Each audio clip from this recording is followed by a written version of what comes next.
Ukuyidela ke akusho ukuthi uyidela ngoba uzethemba.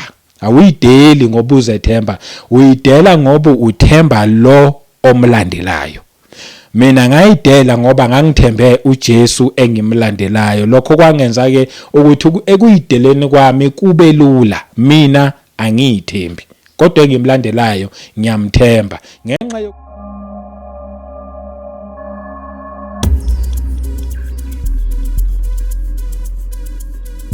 Welcome once again kwiKota 2 Media. Igama lami ngumduduzi ngwakaShabangu. Ngiphinde ngibingelele futhi kubo bonke abantu. Ngibingelele igama elihle leNkosi yethu uJesu Kristu. Ngibingelele abangcwele bonke.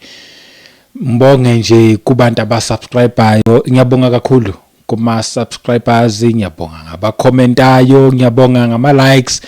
Ngiyabonga ngabantu nje abalokhu bebuya bebukela lama video. Ngiyabonga kakhulu enikwenzayo ukusupporta lo msebenzi ukuthi even nomunye umuntu uma ngabe ethuke eqhamuka ehlangana nawo awuthathe awubuke njengomsebenzi oserious, noma ngabe bewudelela uzobe seqala esebuya eza kuwona, noma ngabe bengamfuna uNkulunkulu but once wafika kulomsebenzi uyobe sebona ukuthi hawu kanti bengilo ngidelela yonke lento kanti umsebenzi omuhle kangaka. And then wena ungakuthatha kancane nje ukucomment mhlambe nokulike kanti kwenza omunye umsebenzi omkhulu kabi, kungasindisa omunye umuntu, kungadraw iattention yomuntu obengakholwa bese yaqala yakholwa. Ngiyanibonga kakhulu, ngibonge ngabantu nje abasponsayo kule channel, ngamafans, ngama-members. Ngiyanibonga kakhulu. uNkulunkulu emuhle enikwenzayo uyakubona njalo manikela uyabona, and konke futhi lokho kwenza lo msebenzi ubelula ukwazi ukuthi uqhubeke phambili, and ngeke kubonakala mhlawumbe manje kodwa ngelinye ilanga ama result akhona ayobonakala. Indaba yethu namhlanje ila kule ndaba nje ebekade sikuyona last week, but namhlanje ngithi ake ngene kuyo ngithathe nje lamazwi lawa but ithi ngiwafunde ukuze ezokwazi ukwenza isense kahle. Isihloko sakhona sithi take up the cross and follow him. Matthew chapter 16 verse 24. Bese lithi ku verse 24, then Jesus said to his disciples, uJesu, if anyone desires to come after me, uma umuntu efuna ukuza emva kwami noma ukungilandela, 1, let him deny himself. 2, and take up his cross. 3, and follow me. Ila nje indaba lapha ikhona, but namhlanje ngithi nje ake ngihlale kulamazwi lawa athi let him deny himself.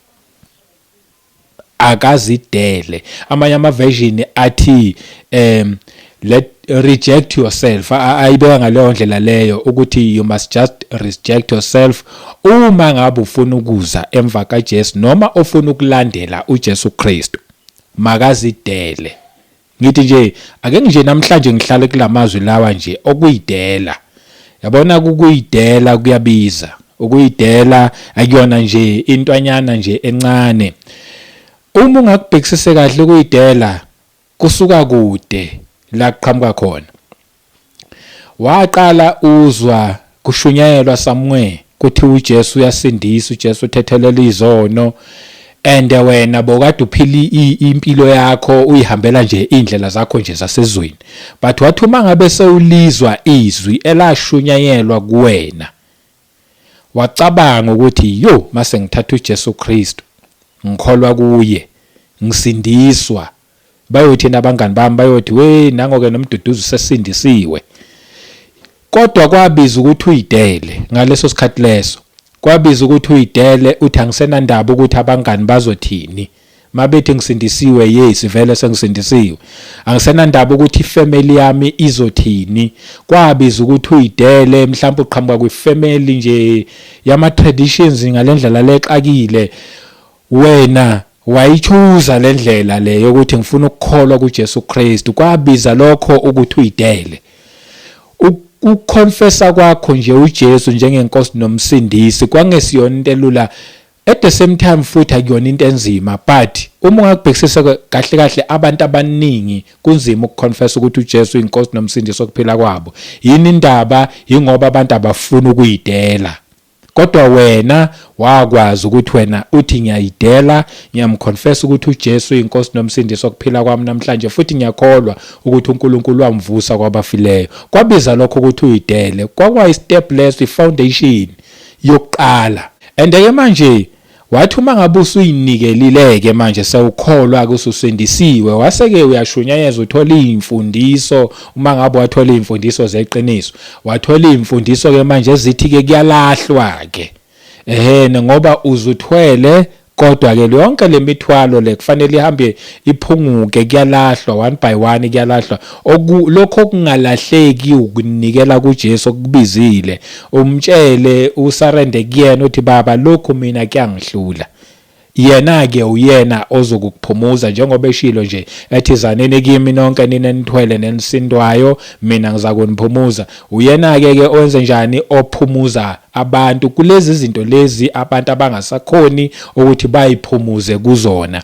And ke kuyalahlwa ke lokho ke nakho futhi, that's another part yokuyidela, ukuthi ke manje wena sekunezinto othi wena usazenzi, sekunezinto wena othi manje yes bengikwenza lokhu, futhi bengithi mangabe ngikwenza mhlambe bengibamuhle mangabe ngikwenza, kodwa ke manje angisakwenzi lokho. Mhlambe futhi bengichaza, for example nje ake ngithathe njengami mina, before bengiphuza utshwala and uma ngabe sengidakiwe awu bengi very entertaining because bengi talkative nje, ubungakujabulela ukuba around mina, kahle kahle nje I am a quiet person. Kodwa mangabe sengiphuzile awubungakujabulela ukuba around mina, bengesuphuma silwe, bengumuntu othanda ukuhleka nokuxoxa, kuhlekwe kube mnandi.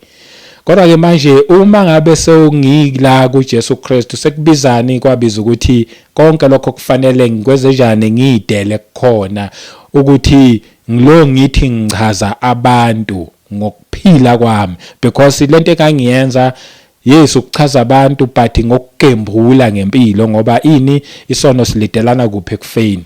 So kunezinto mhlambe nawe owaziyo ukuthi yabona lezi ngiyazenza, mangabe ngizenza abangani bami bayachazeka, but manje na ngoba ususindisiwe, usukholwa kuJesu Kristu, sekubiza ke manje ukuthi uyidele. That's why uJesu ekhuluma nje lamazwi ethi ofuna ukulandela yena kufanele ukuthi makayidele, reject yourself.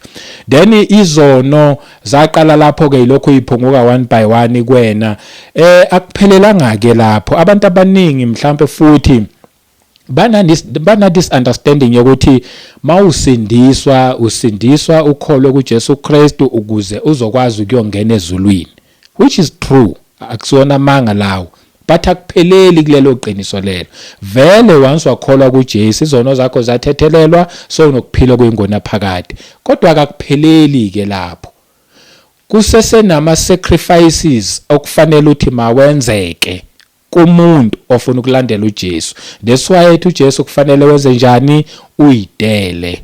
Akupheleli nje ukuthi usulahlile izono. Kahle kahle uma ngabe usulifundisisa kahle ke lelizwi likhuluma hayi ngezono, ngokuyekela izono, alikhulumi futhi ngokwamukela uJesu Kristu, kodwa likhuluma ngomuntu ofuna ukulandela uJesu Kristu, lithi kufanele ayidele. Shothi manje kuhamba kufike la usuthi khona bekade mina ngifuna mhlambe ukuba umculi, bekade ngifuna ukuba i-actor, bekade ngifuna mhlambe ukwenza izinto ezithile. Bunama dreams nje empilweni yakho, mhlambe ufuna ukufunda up to a certain level, up to a certain standard le mhlambe wena obuzoba comfortable uma ngabe sowufike kulelo zinga lelo nge-education yakho.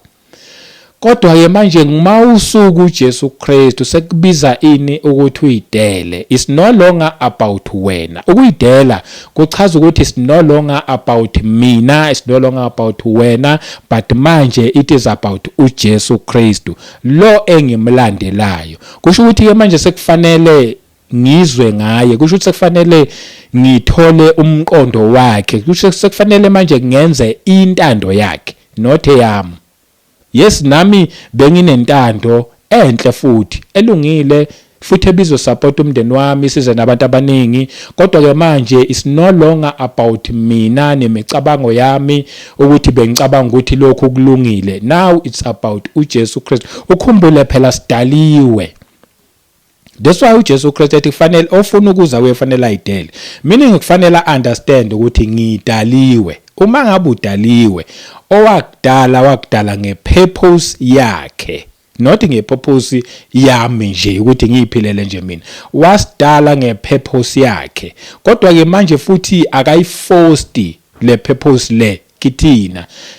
Le purpose lena uyayiveza emntwini, athi mayiseyivezile emntwini bese ethi-ke manje it's a choice ukuthi uhamba ngepurpose le mina engakulethela yona emhlabeni, noma uqhubeka ngeindlela lezi zakho wena, lezi wena oyifunayo, lezi uyithandwa wena. Lokho sekuba i-choice yomuntu. And ke manje uma ngabe uthi wena ufuna ukuhamba ngale ndlela yakho wena owaziwa ngayo, ohlonishwa ngayo, then kusho ukuthi wena uthi yebo ngiyakulandela Jesu kodwa ngafuna ukuyidela.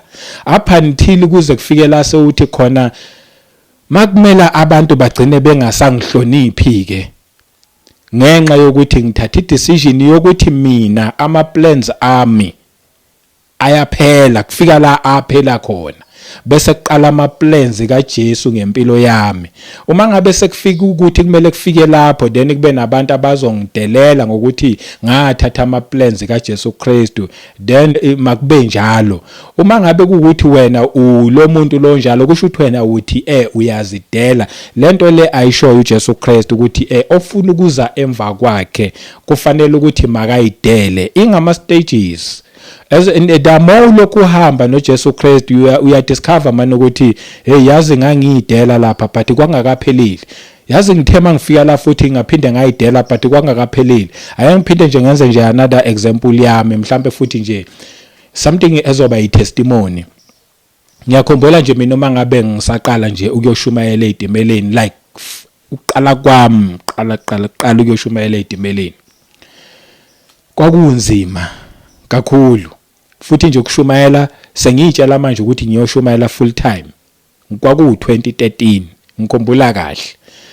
Yini eyayinzima ukuthi ngangiyokwenza, yes before kwakwenzeka ngishumayele, but no nje ngalezo ikhathi lezo futhi nakhona ngangisuke ngicashe ngabafundisi abanye abasuke bekhona lapha ezimeleni, but this time around kwakubiza ukuthi bakhona noma ngaba bekho kufanele mina ngibe ngilonge lihambisa leli ivangeli leli. Yini eyayinzima ukuthi njengoba sengithatha ke manje lesi stage, akukhona ke manje lesi stage sekwesinye, ngasithatha istage sokukholwa, bangazi abangaziyo, but kwangesiyona inhloso yokuthi kumele kube nabantu abangaziyo, kodwa ke eventually mawusindiswa abantu bazokwazi. Bangazi abaziyo ukuthi hawu usindisiwe, konke antayipheleli lapho, iyaqhubeka manje isithi manje mangiyoshumayela. Kwakunalento yokuthi abantu abangaziyo bazothini, yes bangazi ngisindisiwe but mase bengibona sengishumayela, uyabona nje that fear yangaleso sikhathi leso, ile fear leyo ukuthi uyokwenza lento le for the first time. Ngiyazi ukuthi uNkulunkulu akasiphanga umoya wobugwala, yes akasiphanga umoya wobugwala, but there is that thing nje yokwenza into for the first time ukuthi angazi kuzoba kanjani. Kwabiza ukuthi ngiyidele, and ekuyideleni kwami from that day awuphindanga ngaba nefear yokuthi ngiphinde futhi ngize ngibe nenkinga yokuthi mangiyoshumayela engabe bani oyongibona. Abanye bangibona after, it's fine, vele ngishumayela uJesu othethelela izono futhi ophilisayo futhi okuphila, and kwase kungijabulisa uma ngabe futhi kuba nomuntu ongibona ngishumayela, because uma ngabe ngibona umuntu nami engimaziyo nongaziyo ngangiba nento yokuthi at least nozibane engimaziyo naye uzosizakala after this message. Kanti futhi akakapheleli futhi lapho, kwahamba sekufika kusiphi stage ke manje, kule stage lesi sithi ke manje hayi izitimela seziyavalwa, ngisashumayela ezimeleni, kwafika iCovid yavala nje yonke into, kwamiswa kwangashunyayelwa, and then uNkulunkulu waseyibeka lento kumina yokuthi cha, indlela nje zokushumayela isasekhona, isaseyiningi. Enye yazo i-social media, and eyangenza ngabona ukuthi ngempela futhi ngasebenza kakhulu kwaba yiyona ke iYouTube. Nakhona futhi lapho there was that yabona nje lokho nje ukuthi abantu ke manje all over phela, at least ezimeleni bengibona abantu aba around Soweto to Jozi, yabona like Joburg people, and manje mangabe sengiyithatha lento sengiyoyifaka manje koma YouTube, it means ke manje all over ke manje wonke umuntu usezobona ke manje. But konke lokho kubize ukuthi umuntu makayidele. Ukuyidela ke akusho ukuthi uyidela ngoba uzethemba. Awuyideli ngoba uzethemba, uyidela ngoba uthemba lo omlandelayo. Mina ngayidela ngoba ngangithembe uJesu engimlandelayo. Lokho kwangenza ke ukuthi ekuyideleni kwami kube lula. Mina angiyithembi, kodwa engimlandelayo ngiyamthemba. Ngenxa yokuthi lo engimlandelayo ngiyamthemba, okusobala ukuthi whatever enyenzayo izoba isuccess, izophumelela ngoba ngethembe bani? uJesu engimlandelayo. Futhi ke vele ke nje owanqoba wazwanqoba ngisho nokufa. Uma nje ulandela uJesu Kristu, ayikho into ekuthiwa yifailure kuyena. Uma umlandela, njengoba esho nje ethi ofuna ukulandela mina bakayidele, ithi uwasho lamazwi knowing very well kulaba abayochoose ukumlandela, kulaba abayochoose ukuyidela, ngoba uyazi ukuthi ngeke baze bafeyile. There's no failure kuJesu Kristu. Akwenzeki. Mhlambe ngenzeka kube uyasho nje wena uyamlandela but kunezinto anyana ezithile ezikusokolisa empilweni. Yes, life iyeza iba nama challenges. Mangithi mina there's no failure ekulandeleni uJesu Kristu, angichazi futhi ukuthi awekho ama challenges, abukho ubunzima, but ngichaza ukuthi kuyothi ubunzima abukhona, kodwa wena uyobulokhu udlula ebunzimeni bulobunjalo. Zothi zikhona igodi ezingamathunzi okufa, kodwa wena uyotholakala ungasabi lutho, ulokhu uhambile futhi awuyukungena kulezi igodi lezi ezingamathunzi okufa, wena uyobulokhu uphephile.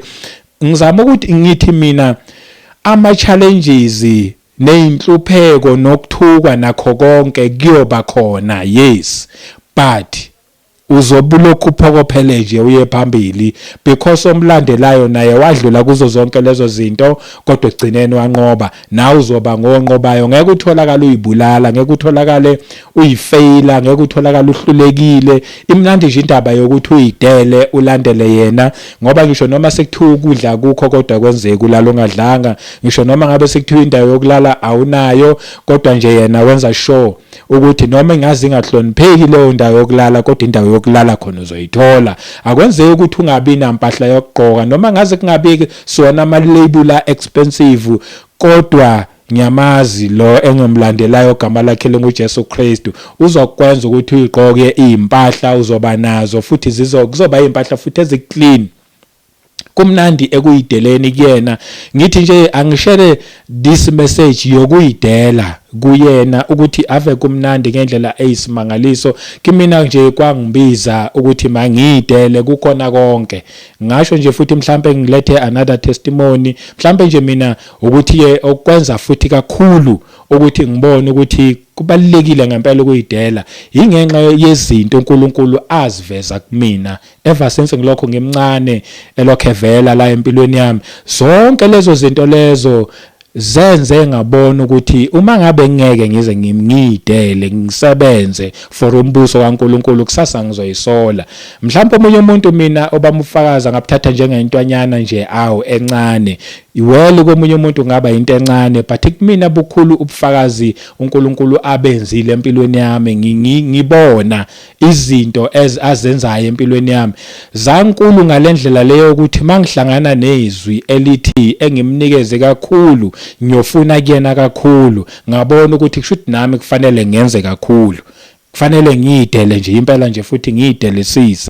Why? Ingoba ngiya understand ukuthi kushuthi ngoba nakumina wafaka, ngiyakholwa ukuthi kimina akufakile engikubonayo kuyinto enkulu, kushuthi nami kumele ngisebenze kakhulu. Mhlawumbe nje ngivale nganabo ubufakazi bokuthi ngisasemncane uNkulunkulu wakwangenzela nje ifavor. But I was very young, mhlawumbe ngangino 9-10 years, angikhumbuli ukuthi nganginangaki, futhi ngangenayo nanane understanding yokuthi into efana lele kufanele ngiyibhale. But ngavuka ekseni, ngathi mangabe sengivukile ngaphinde nje ngaphathwa ubuthongo nyana nje lobo buncane obathi mangabe sebengibambile ubuthongo bakhona, uNkulunkulu wangibonisa isibhakabhaka esiblue esihle esasingena lutho.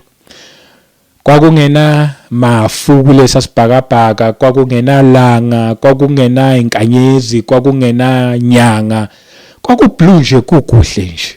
And lobu buhlo babungixaka nami ukuthi sibhakabhaka esinje angaze ngasibona empilweni yami. So ngisase surprised ngalesi sibhakabhaka esihle kangaka. Hayi ngathatha few steps ngithi ayikulungile sengibonile sengiyahamba. And futhi ngiphinde ngithi ake ngibheke lento engiyibona ngiphinde futhi ngibheke phezulu. Mangibheka phezulu surprisingly sekunefu la. And bekungenamafu at all kulesa sibhakabhaka. All around bekukliye. But this time around mangithi ngibheke ngathatha nje few steps mangibheka phezulu futhi ngisathi ngiyabukela hawu sekunefu. And lila phezulu kwami la ngiqaka lelifu ukuthi libuye kuphi. Ngithe ngisaqaka ilelifu ukuthi libuya kuphi lelifu ngabona isandla esathatha lelifu. Lesandla lesi sathathifu sabhala umbhalo omude sibhakabhakeni sawubhala lo mbhalo. Emveni kwalokho ngaqhubeka nohambo lwami ngaphaphama. Ngisalukhumbula nje lelo phupho engazathi into ebikade yenzeka nje namhlanje. Ngaba na understanding ke mangilibele ngikhulu ukuthi uNkulunkulu ukhona empilweni yami. In such a way yokuthi ke kuthe noma sekufika la after sengiyinikele kuyena khona waphinde futhi wabuya kumina wavela kumina njengokusho nje kwezwi lapha nekhuluma uJohn ku 1 John ku chapter 5 mawufunda nje lapha ku verse 6 uthi kushona ezansi. Mawufunda nje lawo mavesi la ukuthi uye lo oza ngemvula ngempela ngambona eza ngayo imvula all around yena lalina. Kuningi nje engingakukhuluma lapho and kuningi nje futhi okunye uNkulunkulu ebelokhe evela ngakho kumina empilweni yami. Lokho kungenzeke ngadecide ngabona ukuthi kufanele umuntu azidele ashiye konke alandele bani uNkulunkulu. Why ngikupha lobufakazi because ngiyakholwa ukuthi ngenzeka kube wena uNkulunkulu akakuphanga okufana ncamashi nokwami.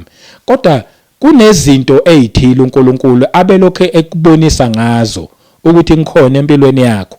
Wena ozaziyo and njengoba ngikhuluma kanje uyakukhumbuza futhi naye ukuthi nakho lokho owabona ngakho ukuthi ngikhona empilweni yakho. And lezo zinto lezo njengoba nje nawe sewuyikhumbula ziyisign yokuthi ke manje na methembe. Mayethi zidele. Mayethi ofuna ukulandela mina makayidele. Ngempela futhi nje landela yena uyidele because ukhona empilweni yakho. And njengoba ekhona nje ngishilo angeke uzuyisole. Kuyena there is no failure. Kuyena yonke into okungeyakhe ngisho noma ngabe ideleleke kangakanani emhlabeni kodwa itholakala iphumelela.